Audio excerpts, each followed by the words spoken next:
Hey guys, the strategy I chose to demonstrate for you today is from chapter 3. It's called Model Talk. And basically, model talking is where you combine a verbal explanation with some sort of physical demonstration. You can use hand gestures, you can use visuals,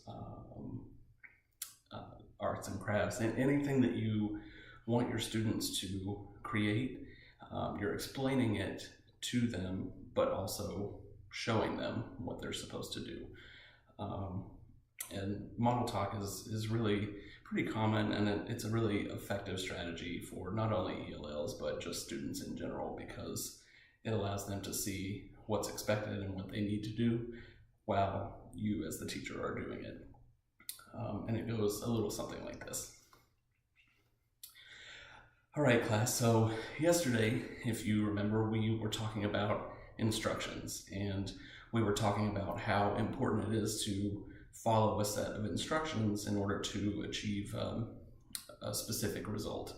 So yesterday, Mr. Willis brought in the ingredients to make a peanut butter and jelly sandwich, and we talked about the instructions and the steps to take, how to make that sandwich. So not only did it make us hungry, but we were able to follow those instructions and make a really good peanut butter and jelly sandwich.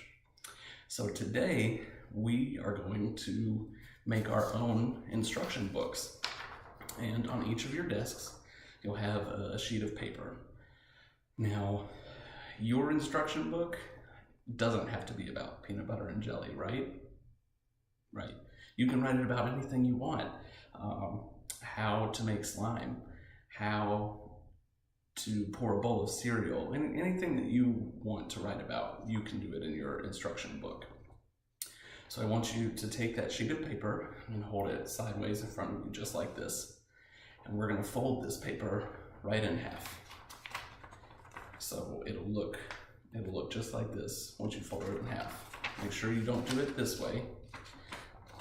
Keep it sideways and fold it right in half. Alright, so once you are finished with the first step, it'll look just like this. And then I want you to take this and fold it in half again. So you'll have one small square when you're done. Then, once we open it up, you'll have 4 different sections that we can write our instructions in. So in that first box, I want you to write the word first, because that is going to be our very first step that we talk about. Okay. In the next box, I want you to write the word then. So you should have 2 boxes filled out, first, then. Okay.